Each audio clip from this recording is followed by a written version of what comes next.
Joel Garner, the owner and operator of Joel's Carnivorous Plants, and this video is to explain and describe the growth cycle of the Venus flytrap. So most Venus flytraps that are bought and sold in the United States are being grown in tissue culture. They're not actually being grown from seed. And this changes the way they grow a little bit. The Venus flytrap, when it grows from seed, it germinates from seed, and it doesn't need to be cold stratified like some other carnivorous plants do. It can just be planted in a pot with wet moss, given good sunlight, and typically they'll germinate from that. When they first start growing, they make a kind of short lance-shaped leaf. It's a juvenile leaf that the Venus flytraps have, and they continue to make this pretty much up until the time that they experience their first dormancy.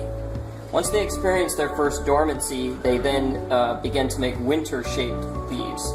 Winter-shaped leaves are short, heart-shaped leaves with small traps. The traps often cannot function, they can't close, or if they can close, they will not digest anything.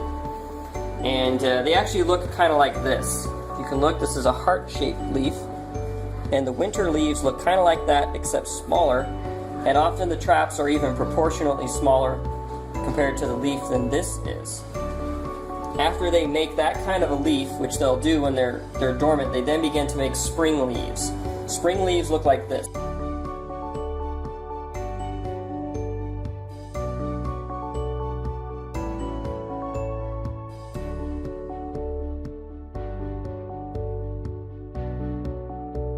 Most Venus flytraps make their largest traps and leaves during the summertime. This particular clone, the V52, actually makes its largest traps and leaves ordinarily in August and September, which is not how most Venus flytraps are.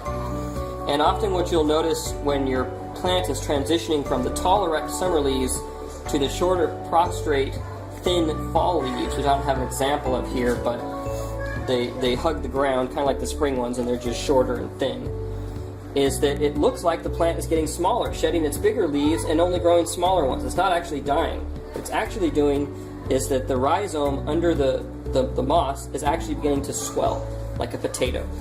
It's swelling with nutrients and carbohydrates, and the plant is actually getting ready for its winter dormancy.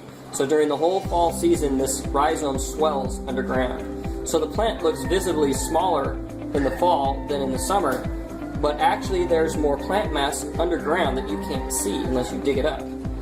And that's what it uses to save for the coming spring when winter ends, because Venus flytraps are actually not tropical plants.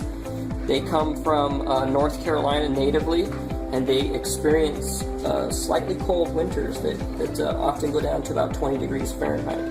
And that's a normal thing for it to experience when it's in its winter dormancy. And like many other plants, they grow fall or spring to fall and go dormant in the winter.